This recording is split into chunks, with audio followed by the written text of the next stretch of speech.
So we are here not only to oppose the genocide in Gaza and demand an immediate ceasefire, but also to expose the complicity of the Indian government.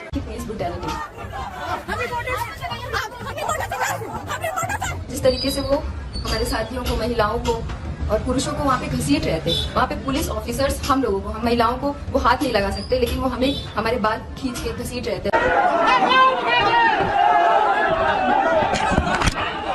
थाने में आकर हमसे IB के लोग, CBI के लोग, CID के लोग पूछताछ कर रहे हैं। इतनी मुस्तैदी। हम लोगों को गालियां दी। हम लोगों को एक पुलिस ऑफिसर था, उसने बोला कि बस अब इतनी देर रह गई है कि तुम्हारे कपड़े उतारने की बात है।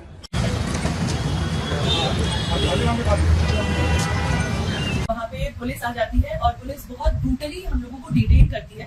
हॉस्पिटल के अंदर भी वो हमें हरास कर रहे थे। जो इजराइल लोगों के मौत से, लोगों की हत्याएं करके मुनाफा कमा रहा है, उसके साथ संबंध रखना हम बिल्कुल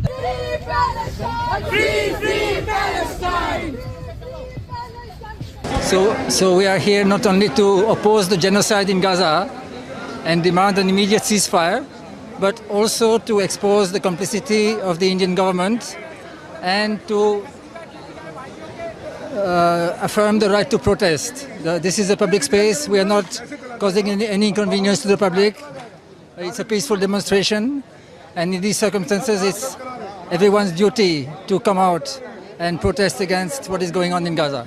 We are not causing people any inconvenience. What I'm saying is, in this situation, whether the government gives you permission or not, we have a duty to speak out. Government is with Israel because it depends on Israel for technology, especially defense technology, surveillance technology. It has many commercial ties with Israel. The Palestinians are powerless, they have nothing to offer.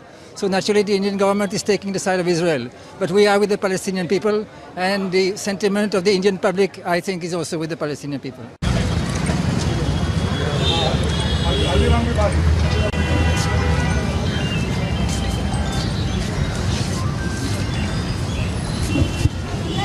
आप थाने से permission लेकर आइए या जाइए यहाँ से।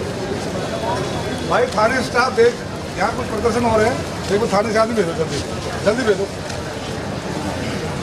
मेरा नाम सृष्टि है और मैं कल जो इजराइल एम्बेसी के सामने जो प्रोटेस्ट हो रहा था फिलिस्तीन के समर्थन में, उसमें मैंने भागीदारी किया था और जिसकी वजह से मेरी तबीयत खराब हुई थी वो था वहाँ की पुलिस ब्रुटैलिटी।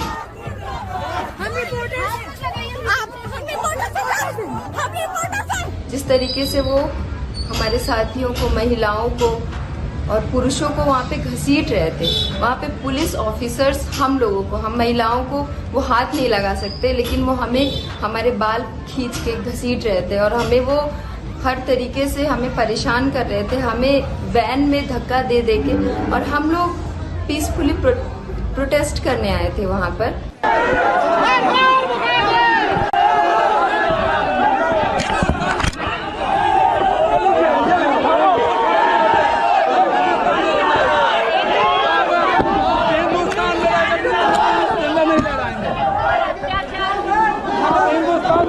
फिलिस्तीन का झंडा नहीं लहराएंगे, आप हिंदुस्तान का झंडा लीजिए, आप हिंदुस्तान का झंडा लीजिए।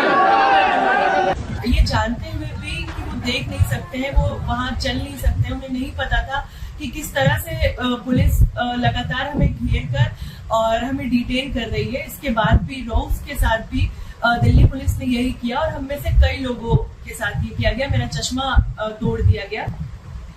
रात के 2 बजे तक हम लोग मंदिर मार्ग थाने में बंद थे।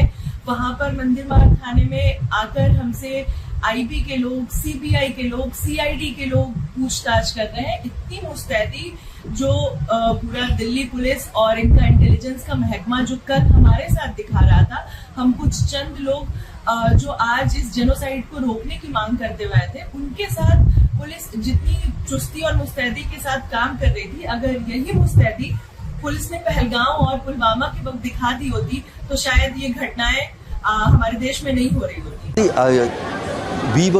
We had planned quietly for some time to have a protest in support of Palestine against the genocidal actions of the Zionist government in Israel.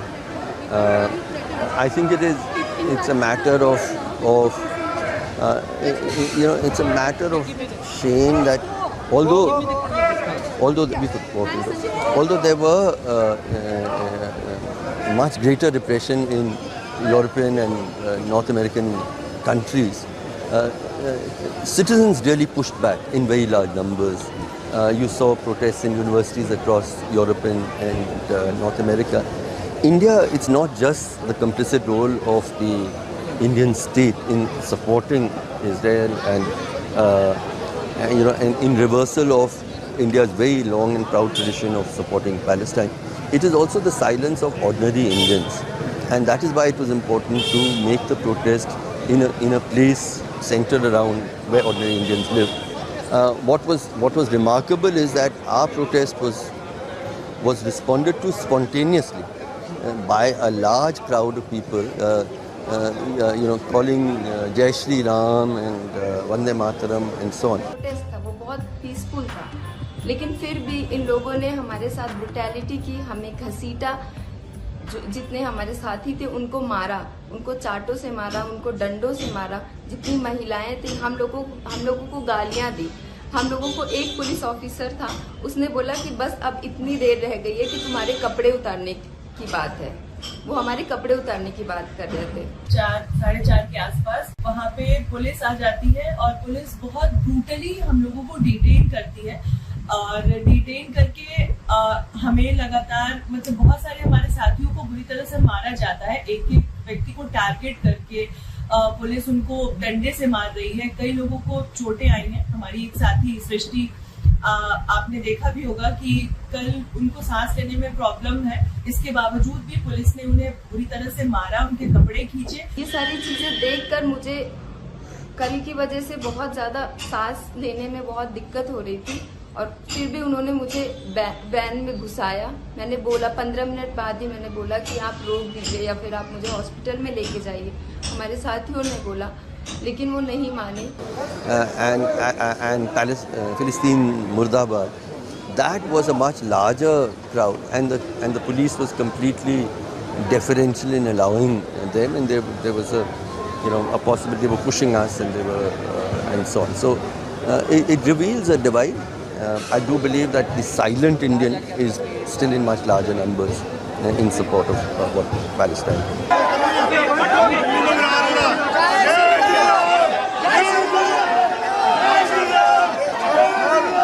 बंद करो यार ये।